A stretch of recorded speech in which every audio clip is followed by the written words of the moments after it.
Bonjour à tous, aujourd'hui je vais vous faire un petit hors-série. Je vais vous lire une interview d'un enquêteur qui avait travaillé sur l'enquête du trou qui se nomme Patrick Debatz.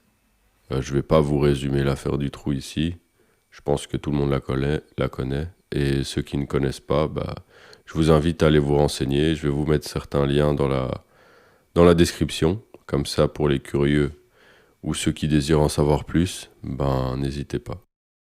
Et c'est parti, on y va. Le sabotage de l'enquête du trou et Nioul. Interview de Patrick Debatz par Danny Hillegems et Raph Sauviller. Traduit de Humo. Donc c'est un quotidien néerlandophone, je pense. Du 28 du 9 et du 5 du 10 1999. Voici l'homme qui a été dépêché dans l'enquête de Neufchâteau-sur-Dutroux pour défendre l'honneur de la gendarmerie dans un moment particulièrement peu glorieux pour celle-ci. La gendarmerie qui n'avait pas trouvé Julie et Mélissa, malgré que l'opération secrète Othello ait mené ses hommes jusqu'à la cache même des enfants. Patrick Debatz était le fleuron de la BSR. C'est l'adjudant que ses supérieurs désignaient lorsque les magistrats bruxellois devaient aborder des dossiers difficiles et parfois même dangereux. L'affaire Kirchen, le parrain criminel Carmelo Bongiorno, le baron de Bonvoisin, la mafia italienne, la mafia russe. Mais lorsqu'en septembre 1996, Patrick Debatz fut désigné pour interroger X1, il devint lui-même dangereux aux yeux de certains magistrats bruxellois et de ses propres patrons. Car les témoins dénommés X lui avaient raconté que Marc Dutroux ne jouait qu'un rôle subalterne dans l'affaire Dutroux, et que Jean-Michel Nioul, avec ses nombreuses connexions bruxelloises et liégeoises, en était le protagoniste principal. Nioul, le noctambule, l'informateur de la police, le noceur, le partouzeur, avec qui on partageait la table, l'ami de certains partis, l'ami intime de certains magistrats bruxellois, officiers de police et hommes politiques. Donc ici, je vais faire une petite parenthèse. La BSR, c'est c'est une brigade spéciale de gendarmerie. J'ai oublié l'intitulé. Peut-être qu'ils le diront plus tard. Et qu'est-ce que je voulais dire d'autre? Le parrain criminel Bonjourno, je connais pas. Le baron de Bonvoisin, je vous invite à aller regarder qui est cet homme. Il est aussi cité par les témoins X. Et oui, donc les témoins X, ce sont des gens qui se sont manifestés à la suite d'un appel à témoins de la police. Et il se trouve que tous ces gens ne se connaissaient pas, mais ils disaient un peu les mêmes choses. Même il y avait énormément d'éléments qui se rejoignaient. Mais la justice n'a décidé de ne pas les prendre au sérieux, ou du moins ils ont dit que leur témoignage serait investigué dans la partie 2 du jugement de Dutroux. Le dossier bis, le fameux dossier bis que toute la Belgique attend depuis 30 ans et dont on n'a aucune nouvelle, dont la majorité des pièces ont dû disparaître, bien sûr, et dont le dossier juridique ferait quelques 400 000 pages, il me semble. Donc voilà, je recommence. Dans le courant de l'été 1997, une manœuvre conjuguée de la hiérarchie, de la gendarmerie, de la magistrature, de la presse et du monde politique était destinée à démolir Debatz et son enquête. Tout ce qui avait eu trait au X fut démoli par des chroniqueurs judiciaires alimentés par des policiers et des magistrats au dessein malhonnête. Debatz fut éliminé de l'enquête et même limogé de la BSR. Il devint, avec quelques autres collègues, la proie de toutes sortes d'enquêtes internes et judiciaires, car il fallait absolument trouver une raison pour le mettre à l'écart. Toute sa vie et toutes ses enquêtes firent l'objet d'enquêtes approfondies. À un moment donné, on enquêta même sur son père décédé suite à une manœuvre de Benoît de Bonvoisin pour discréditer Debatz. Et on enquêta sur le rôle de Debatz dans des faits qui avaient eu lieu avant sa naissance. Ceci montre que la magistrature travaille de façon très approfondie lorsqu'elle le veut. Mais ce travail méticuleux n'a rien donné. Aujourd'hui, plus de 2 ans après, on constate qu'il va falloir le blanchir de tout blâme. Sans doute peut-on le faire maintenant que les enquêtes sur les X sont définitivement stoppées. Les événements n'ont pas été bénéfiques à la santé de Debatz, mais ils ne l'ont pas ôté le courage de combattre. Avec quelques collègues gendarmes et un avocat, il a constitué un dossier de plusieurs milliers de pages contre ceux qui l'ont assassiné, entre guillemets. Il va maintenant utiliser la justice contre la justice, qui a voulu le démolir. Patrick de Batz estime qu'après des années de difficultés, il peut et doit parler. Humeau rapporte ici son récit. C'est le plus grand réquisitoire contre la justice belge depuis des années. Et donc ici, ça commence l'interview de Patrick de Batz. Patrick de Batz. Avec mes hommes de la 3e SRC, section de recherche criminelle, en quelque sorte la section fraude de la BSR spécialisée dans les recherches financières, nous avons été dépêchés dans l'enquête du trou sur demande du Bureau central des recherches. Nous devions étudier l'aspect financier de l'affaire, les avoirs et les comptes en banque de Marc Dutroux. Mais rapidement, nous avons senti que certains essayaient de freiner l'affaire et de nous mettre des bâtons dans les roues. Humeau. Donc Humeau, c'est le journal. Humeau, qui étaient ces premiers saboteurs? Patrick de Batz répond. Mon propre patron, le lieutenant-colonel Jean-Marie Brabant, commandant de la BSR de Bruxelles. Dès le premier jour, il commença à mentir aux magistrats. Le 12 août 96, on procéda à l'arrestation de Dutroux. Le 16 août, à celle de Nioul. Le même jour, le parquet de Neuchâteau, qui dirigeait l'enquête Dutroux, fit demander aux divers services de police si on connaissait Nioul. Brabant répondit que Nioul n'était pas connu de la BSR de Bruxelles. C'était culotté, extrêmement culotté, car ce n'était pas vrai. Nous avions déjà attrapé Nioul quelques fois, dans le dossier d'escroquerie SOS Sahel et dans le dossier de la faillite frauduleuse du bureau d'affaires Annie Bouty et associés. La firme de l'avocat Treillet du Barreau, ex-ami de Nioul. Brabant a une bonne mémoire, c'est dire qu'il était au courant. Il devait d'autant mieux le savoir qu'il était à ce moment-là le commandant remplaçant de la BSR. Donc ici je fais une petite parenthèse. L'escroquerie SOS Sahel, c'est une affaire dans laquelle Nioul avait détourné des fonds qui étaient supposés être pour une œuvre humanitaire. Donc c'est pour un peu vous démontrer le niveau de valeur de cet homme-là. Et il faut savoir que Nioul est décédé alors qu'il devait encore 1 million d'euros au fisc qu'il n'avait jamais rendu et dont le SPF Finance ne réclamait même pas. Hein, parce que, bon, je vous laisse essayer de devoir 1 million d'euros au SPF Finance. À mon avis, après quelques mois, on vous aura tout saisi. Bref, parenthèse fermée. Humeau. Pourquoi Brabant a-t-il nié que lui ou les hommes de la BSR de Bruxelles connaissaient Nioul? De Batz répond, parce que Nioul était un informateur de la BSR.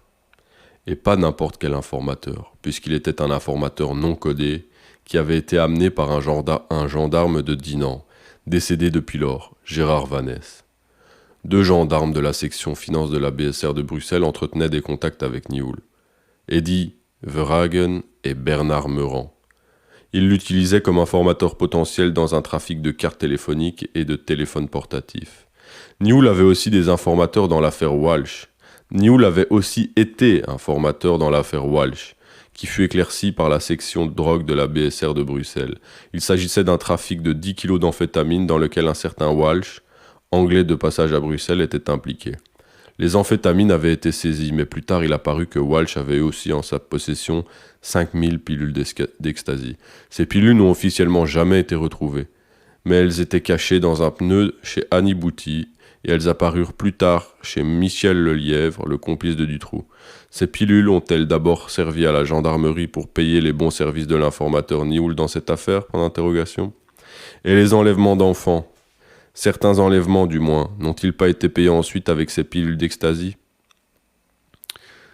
Donc je fais une parenthèse. Ici, Monsieur de Batz nous témoigne déjà de certaines choses assez déstabilisantes. On peut s'en rendre compte. Je continue. Humeau, votre enquête concernant les finances de Dutroux est-elle terminée ? Patrick répond, en partie. Mais je ne sais pas ce qu'il en est finalement advenu. Nous avons rapidement constaté qu'après un enlèvement, de l'argent arrivait souvent chez Dutroux. L'homme ne pouvait jamais nous donner d'explications sérieuses quant à sa provenance. Mais trouver des preuves établissant des liens directs entre les enlèvements et les paiements était une autre paire de manches. Dutroux, en outre, jouait avec son argent et avec ses comptes. Il investissait souvent chez l'agent de change Riga à Charleroi, Un membre connu de cette famille, Pierre Riga, a tué par balle un jeune homme parce que celui-ci se promenait avec quelques amis sur sa propriété. Cela s'est passé il y a quelques mois dans le Brabant wallon. Il a été relâché aussitôt. Donc, je fais une parenthèse. Bon, ici, ça suppose qu'il a des contacts assez solides, hein, parce que je vous invite à essayer de tuer quelqu'un sur votre propriété et de ne pas avoir de suite judiciaire. Bon, bonne chance, hein. Je reprends. En dehors de Brabant, y avait-il encore d'autres gendarmes qui avaient eu affaire à Nioul et à Bouty? Patrick répond « Absolument. Le commandant de district bruxellois Guido Torres, mais je ne l'ai appris que plus tard, parce que le président de la commission, Mark Verwilgen, l'a révélé. Torres est intervenu dans le temps en faveur du criminel portugais Juan Borges, impliqué dans le trafic d'armes, de drogue et le vol d'œuvres d'art qui était client de Michel Nioul et de Annie Bouty. La brigade de gendarmerie de Scarbeck avait commencé à enquêter sur ses activités. Bouty et Nioul en ont eu vent et se sont mêlés de l'affaire. Soudainement, Torres a paralysé le dossier pendant plus d'un mois. Humo. C'est-à-dire que les relations entre Michel Nioul et la gendarmerie de Bruxelles étaient malsaines. Ne voulait-on pas, à Bruxelles, que cette affaire soit étouffée? De Batz. Certainement, car Eddie Seuys, chef de la police judiciaire, initialement chef de la cellule Obélix, en voulant examiner de plus près le personnage de Nioul, avait appris que Nioul avait des contacts avec les agents bruxellois, Verhagen et Meurant, et téléphonait régulièrement à la BSR de Bruxelles. Le lieutenant-colonel Brabant voulait l'empêcher que cela se sache. Il avait peur que l'on mette ses agents en cause. Brabant me considérait comme un danger. Je ne suis pas le genre d'homme qui est paralysé lorsqu'un collègue policier veut effectuer une perquisition à la BSR. Je ne suis pas tellement protectionniste. Je trouve que chacun doit prendre ses responsabilités, et moi, je n'avais rien à voir avec Nioul. Brabant fit croire au procureur Bourlet qu'à Bruxelles, nous avions beaucoup d'autres tâches qui nous attendaient. C'était stupide. Il n'y avait pas d'autre dossier aussi important que celui de l'affaire Dutroux. Mais ces mensonges avaient été distillés aux copains journalistes de la dernière heure et du Soir illustré, qui les utilisèrent lors de leur première attaque contre Neuchâteau et contre l'enquête Dutroux et Nioul en racontant « Cet honteux Bourlet reçoit 350 enquêteurs et les dossiers concernant les fraudes de milliards de francs de KBL Luxe sont laissés en friche. » Ici, je fais une petite parenthèse. L'histoire des milliards de francs de KB Luxe, il me semble que c'est l'affaire de laquelle je parle dans l'épisode 4 ou 5 du livre de René de Prétor, Les 200 familles les plus riches de Belgique. Mais ces épisodes-là ne sont pas encore sortis, donc vous verrez. Mais cette affaire-là, c'est une très très grosse affaire aussi, qui implique un membre de la loge P2, la loge franc-maçonne italienne, parenthèse fermée. Donc, ce fut surtout le juge d'instruction Jean-Claude Van Espen qui s'allia immédiatement avec Brabant. Ces dossiers financiers ne progressaient soi-disant plus parce que tous les enquêteurs travaillaient pour Neuchâteau. Mensonge. À ce moment-là, aucun des enquêteurs de la KB Luxe n'avait été envoyé à Neuchâteau. Et ma section, la 3e SRC, ne travaillait pas non plus à une affaire urgente. Je me demande d'ailleurs toujours à quel dossier urgent Van Espen faisait allusion. C'est comme s'il avait la prémonition que nous allions toucher à des dossiers auxquels il avait travaillé auparavant. Van Espen savait parfaitement qui était Annie Bouty. Il avait été son avocat. Et son ex-beau-frère. L'avocat Philippe Deleuze avait été l'un des partenaires dans le cabinet d'avocats de Bouty. Van Espen faisait partie du réseau d'amis que Nioul et Bouty avaient tissé dans le milieu de la politique, de la magistrature et de la police afin de camoufler leurs activités criminelles. Humo. Le genre de choses qu'un juge d'instruction préfère ne pas voir apparaître dans les journaux.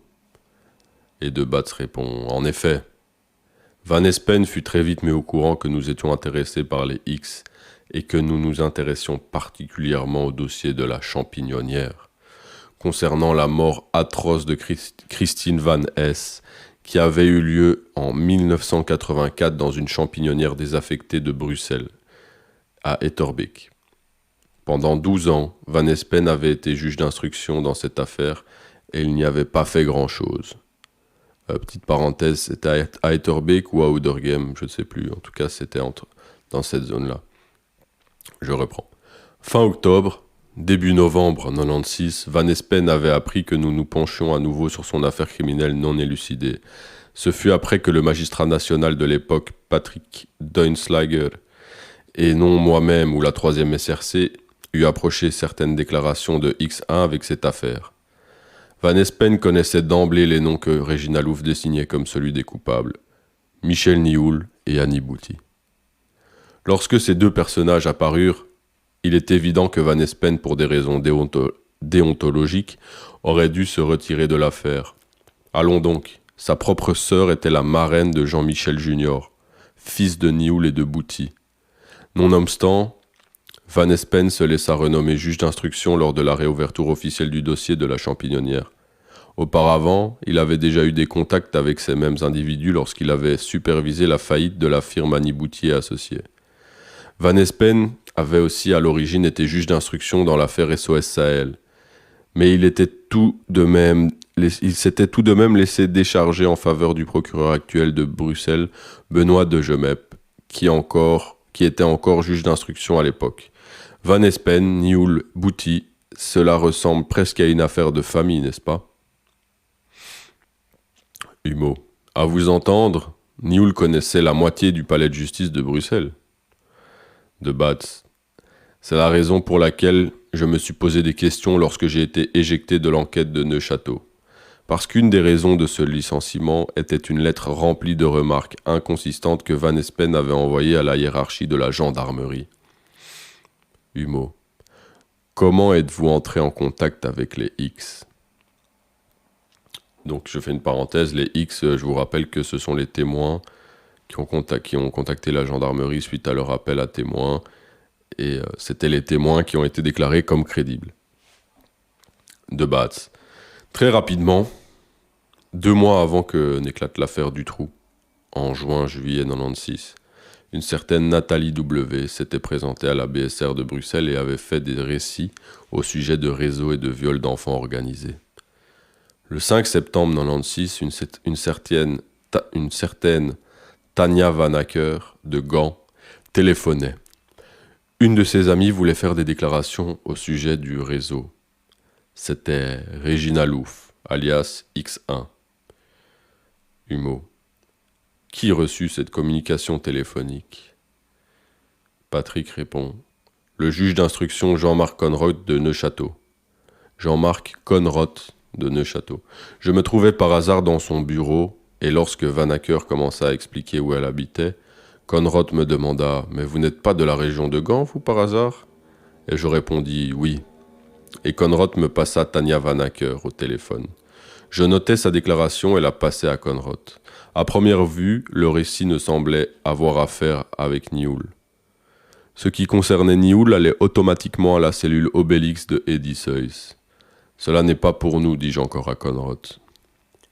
Humo. On vous a reproché par la suite d'avoir sauté sur ces X et que d'une certaine façon, vous aviez arraché l'appareil des mains de Conroth, ou même que vous n'étiez pas là par hasard, que vous aviez organisé d'avance ce coup de fil destiné à Conroth avec Tania Van Acker et Regina Louf. De Batz répond « Cela n'est pas exact. C'était le jour de mon anniversaire, le 7 septembre 96. La nuit précédente, Bouty avait été arrêtée et elle avait fait une série de déclarations. J'étais moi-même arrivé à Neuchâteau avec un procès-verbal de Georges Marnette de la police judiciaire de Bruxelles, où celui-ci constatait qu'un homme apparaissant de façon plus ou moins visible sur les cassettes vidéo de Jean-Paul Reimakers aurait pu être Dutroux. L'homme avait une moustache, des cheveux foncés et avait nettement plus de 20 ans. Nous savions aussi que les cassettes avaient au moins 20 ans. Il était donc impossible que ce soit Dutroux. Certains de mes hommes connaissaient Reimakers et ils avaient travaillé dans cette affaire. L'homme avait été condamné à la réclusion perpétuelle pour fait de pédophilie. Mes hommes avaient eu un contact passablement bon avec Reimakers. Et sur base de ces déclarations, ils avaient ouvert 2 ou 3 dossiers contre un inconnu au parquet de Bruxelles. Dans son PV, Marnette écrivait que Reimakers était un pédophile qui avait travaillé dans un réseau de pourvoyeurs d'enfants, mais que la BSR avait peu travaillé sur ce sujet. C'était un mensonge écœurant. Il y avait plus d'un an et demi des dossiers. Il y avait depuis 1 an et demi des dossiers sur Reimakers chez la magistrate de confiance, Paul Sommers. Mais nul à Bruxelles et certainement pas Paul Sommers n'y avait touché. La raison pour laquelle je m'étais rendu à Neuchâteau était que je voulais parler avec Conrad au sujet de ce PV de Marnette et lui dire que des gendarmes avaient bien ouvert des dossiers. Je lui rapportais même les numéros de notes des affaires dont ils n'avaient rien fait à Bruxelles. C'est pour cette raison que ces dossiers ont été déménagés à Neuchâteau. À ce moment-là, je ne pensais pas « Tiens, pourquoi Sommers n'a-t-elle rien fait pendant tant de temps sur ces dossiers ?»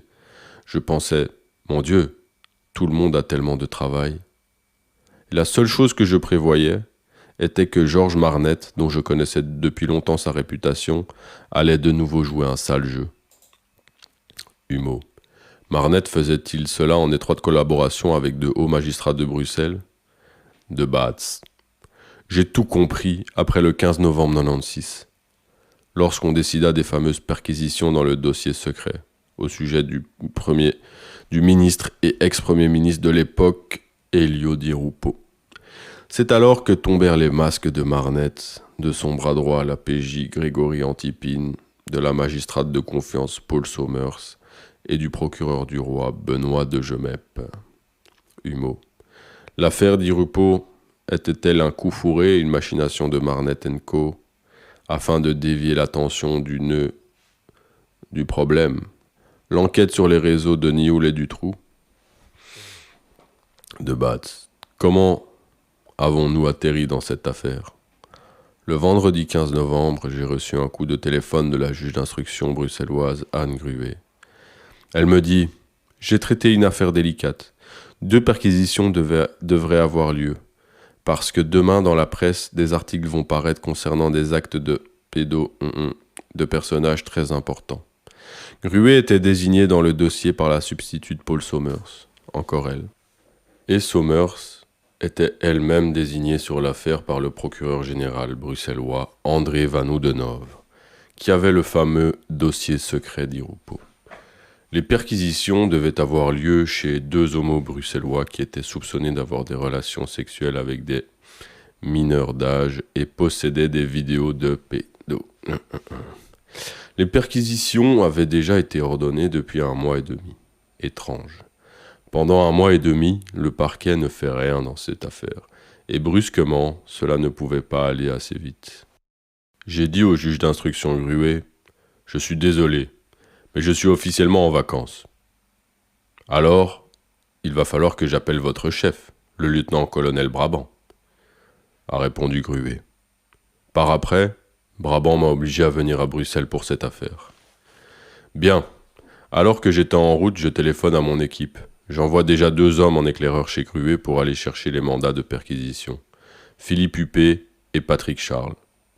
Huppé jette un coup d'œil au dossier de Gruet. Mon Dieu, il contenait un malheureux PV d'une 20aine de lignes et dit « Ceci n'est pas une affaire pour nous. Les perquisitions ont été demandées par la PJ de Bruxelles. La PJ n'a qu'à y procéder. » Anne Gruet répond « En fait, vous avez raison. Mais Madame Sommers a dit qu'il valait mieux donner ordre à la BSR. Elle était pressée par le temps. Il était déjà 6 heures, et après 9 heures, on ne peut plus opérer de perquisition. Elle fourra les 2 mandats dans les mains de Huppé, et celle-ci n'avait qu'à se débrouiller. Quand je suis arrivé vers 6h30 au bureau, il y avait là aussi un PV du major Daniel Decrane, du BCR. Il y était mentionné qu'il était en possession de documents indiquant qu'on allait parler de certains politiciens le lendemain dans la presse, plus particulièrement dans l'édition du samedi Het Nieuwsblad.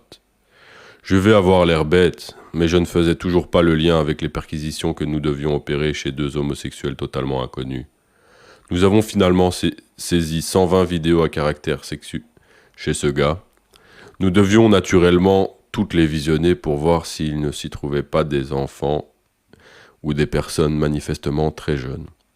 Nous n'avons rien découvert de punissable. Au cours de leurs auditions, ces messieurs ont en effet déclaré qu'ils avaient bien rencontré Jean-Pierre Graffet et Elio Di Rupo dans le milieu homo bruxellois. Oui, et alors? Ce n'est pas interdit, non? Pour moi, l'affaire était terminée. Jusqu'à ce que nous allumions la radio le lendemain à 5 heures, crac. D'après le journal Huts Nieuwsblad, une enquête serait en cours au sujet des ministres Graffé et Di Rupo qui auraient des relations avec des mineurs. Tout de suite après cela, on a voulu faire croire, via des manipulations de la presse, que nos perquisitions avaient eu lieu dans le cadre du dossier Di Rupo et que c'est moi qui avais fait le lien avec Di Rupo, alors que cela n'avait strictement rien à voir, et c'est aussi très facile à démontrer. Notre dossier, numéro 218-98, du juge d'instruction Gruet, n'est jamais allé à la Cour de cassation, quand cette Cour, à la demande du Parlement, a pris cette enquête en main. Les noms de Di Rupo et de Graffé apparaissent dans notre dossier parce qu'ils ont été cités par les deux gars, c'est tout. De Batz était clairement tombé dans un piège tendu par les pégistes, Marnette et Antipine. Le dossier secret contre Di Rupo était aussi monté par Marnette et Antipine. Ils avaient rassemblé des ragots et des déclarations obtenues sous pression dans le milieu gay bruxellois et les avaient gonflés en affaires de pédo. Pour Marnette, Di Rupo était le levier idéal pour faire dérailler l'enquête de Neuchâteau. Un gay socialiste d'origine italienne, avec des jeunes amants, on ne pouvait trouver mieux. Des parties du dossier secret ont fui vers Huts Nieuwsblad. Après cela, il suffisait d'impliquer De Batz et son équipe dans cette affaire et de leur en faire porter la culpabilité.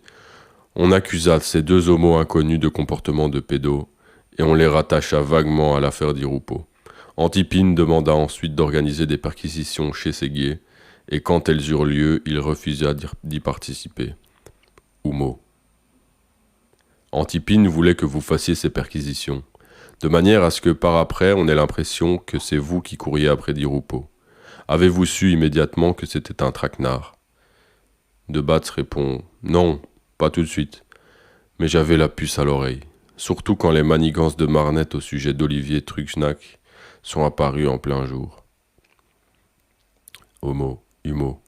C'est le deuxième volet de l'affaire Di Rupo. Marnette connaissait Truxnac. Son nom était apparu dans les renseignements qu'Antipine avait rassemblés dans le milieu homo-bruxellois. De Batz.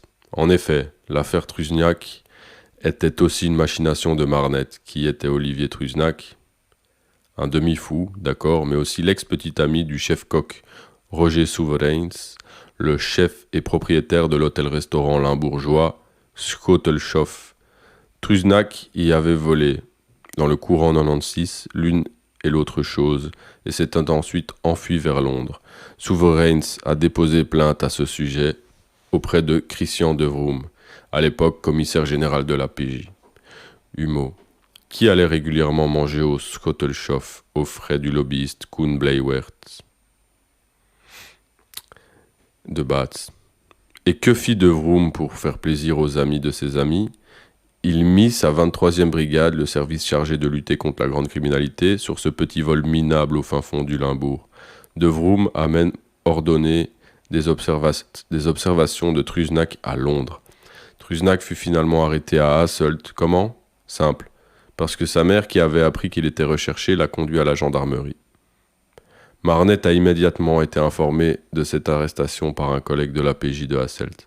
Marnette savait par un informateur homo-bruxellois que Truxnac connaissait Di Rupo. Naturellement, dans ce milieu marginal, tout le monde se connaît. Et quand les flics comme Marnette passent par là, ces garçons se défendent en sortant les noms de Graffé et Di Rupo. C'était aussi dans l'air du temps à l'époque, menacé par des soupçons de pédo, menacé de faire parler de quelqu'un dans la presse, peut être un mode de défense très efficace. Marnette n'avait toujours trouvé personne qui voulait accuser Di Rupo de quelque chose de sérieux. Truxnac représentait la solution à ce problème.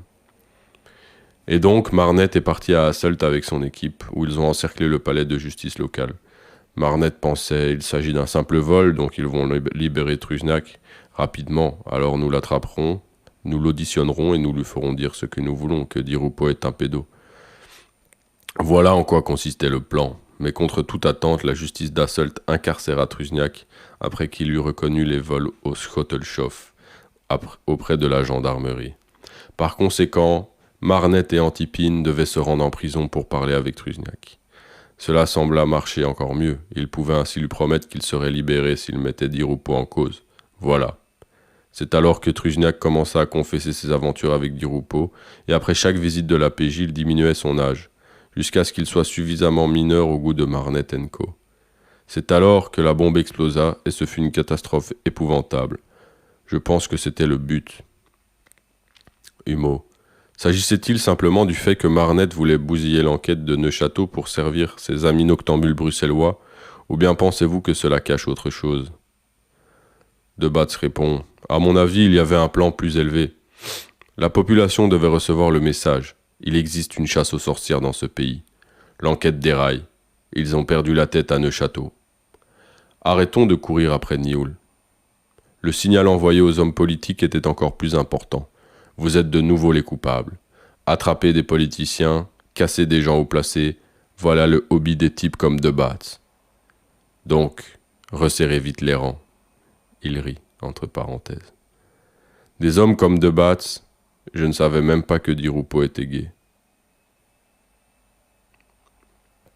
Et pourquoi nous avons été mêlés à cette stupide enquête sur Di Rupo? Parce que nous étions occupés à la fameuse enquête des X. En nous ôtant, à mon équipe et moi, notre crédibilité par le biais de l'affaire Di Rupo, on voulait en réalité rendre les témoignages des X inoffensifs. On pouvait alors les démolir en les considérant comme des petites histoires qu'on ne peut faire croire qu'à un clown comme Debatz. Vous vous souvenez de ce fanatique qui poursuivait Di Rupo? Humo. Marnet a-t-il été aidé dans ses tentatives de déstabilisation par des membres du parquet de Bruxelles? Debatz répond « Certains magistrats n'étaient pas fâchés en tout cas. Car de cette manière, Marnet prenait le monde politique en otage. Prenons encore une fois le juge d'instruction Van Espen. Il était dans ses petits souliers parce que Nioul l'avait désigné auprès des membres de la 23e brigade comme quelqu'un qui était toujours prêt à les protéger, lui et ses amis, s'ils étaient menacés de problèmes judiciaires. Van Espen n'avait pas pu mener l'affaire dans la champignonnière à bonne fin. Oui, avec le parquet, il avait maintenu en préventive. Pendant 36 mois, un punk innocent, avec comme conséquence que l'État belge fut encore une fois jugé par la Cour des droits de l'homme de Strasbourg et dut payer des millions de dommages et intérêts. Van Espen clôtura le dossier en 96 pour un non-lieu. Il le fit savoir par courrier aux parents de Christine Vannès. Je vous informe que le dossier de votre fille Claudine Vannès est clos. Après 13 ans d'enquête, la justice belge se trompait encore sur le nom de la victime. Et brusquement, Régina Louf désignait des personnes qui ne connaissaient que trop bien le juge Van Espen. Cela pouvait le compromettre gravement. Donc Van Espen avait lui aussi tout intérêt à ce que nous soyons discrédités dans le dossier Di Rupo. Humo. Di Rupo et Graffé étaient-ils vraiment blancs comme neige? Ils ont quand même fort bien tiré parti de toute cette affaire. Di Rupo, un grand parrain du Parti socialiste, en sortit comme le pauvre bouc émissaire qui avait été harcelé par toutes sortes d'homophobes. Et Jean-Pierre Graffé, envers qui les soupçons étaient assez graves, fut blanchi du même coup. Et maintenant, on ne peut strictement plus rien dire. On ne peut strictement plus dire un mot au sujet de ces messieurs. Debatz. Question difficile. Quand Conrot, dans les derniers jours de son mandat, ouvrit la fameuse ligne verte, on entendit en effet des déclarations embarrassantes au sujet de Di Rupo et Graffé. Mais cela ne suffisait pas. Il devait encore s'agir de faits punissables, et il fallait respecter les procédures. Et dans cette affaire, on ne s'est aucunement préoccupé de cela. Je fais une petite parenthèse, la ligne verte, c'est une ligne qui était ouverte pour les témoins, afin de récolter des témoignages compromettants, enfin utiles à la justice tout simplement. Je continue. Un exemple, un témoin précis évoqua des faits qui avaient eu lieu dans un appartement de Graffé. Il possédait un plan de l'appartement, mais il l'avait oublié à la maison. En fait, nous ne pouvions pas aller chercher ce plan, parce que cela constituait un devoir d'enquête au sujet d'un ministre dont l'immunité n'était pas levée. Mais quand mon collègue Aimé Bill soumit l'affaire au procureur de Gemep, celui-ci déclara « Pas de problème, allez chercher ce plan, vous en avez le droit ». Bill me téléphona immédiatement à ce sujet et je lui dis « Ne le fais pas, tu ne peux prendre aucune information sur un ministre, tu as uniquement le droit d'acter ce qui se dit et tu dois ensuite transmettre au parquet. Et le parquet doit informer le parquet général. » Humo. De Gemep a-t-il aussi cherché à vous enfoncer? Batz répond. Quand Bill a déclaré De Bat dit que je dois au moins recevoir un ordre écrit. C'est ce que j'avais dit pour couvrir Bill. De Gemep a répondu « Bien, allez chercher cet ordre chez Madame Somers ». Paul Somers a alors rédigé cet ordre et Bill est allé chercher le plan de l'appartement de Graffet à Namur. À mon avis, c'était un acte d'instruction illégale, ordonné par le numéro 1 du parquet de Bruxelles. C'est évident qu'ils ont voulu nous brûler. C'est évident qu'ils ont voulu nous brûler. Humo. Nous avons en main une note du 28 mars 1997 signée par le procureur de Gemep. Mission : poursuivre discrètement une enquête sur le vice-premier ministre Di Rupo. C'est écrit en toutes lettres, des mois après que la Cour de cassation et le Parlement aient blanchi Di Rupo. De Gemep a donc encore essayé de nous faire travailler sur Di Rupo alors que, comme procureur, il ne pouvait pas nous l'imposer. Il ne pouvait pas vous l'imposer. Et De Batz répond « J'ai évoqué cette affaire par la suite avec De Gemep. Il prétendait qu'il avait tout passé en revue avec le procureur général de cassation Linkendahl. Elle l'aurait autorisé à mener une telle enquête discrètement. Linkendahl venait de prendre sa pension. Je dis en riant à De Gemep « Oui, oui, mais Linkendahl est retraitée et ce n'est pas elle qui a signé le papier. » Et il tira une drôle de tête et l'entretien était clos. Humo dit « Étiez-vous inquiet immédiatement après l'affaire Di Rupo ait éclaté, après que l'affaire Di Rupo ait éclaté ?» Et De Batz répond « Au début, je ne voyais pas les liens et je ne voulais pas me laisser tromper. » Mais en fait, à partir de là, les campagnes de diffamation n'ont plus arrêté. On a ouvert une enquête sur les fuites dans la presse.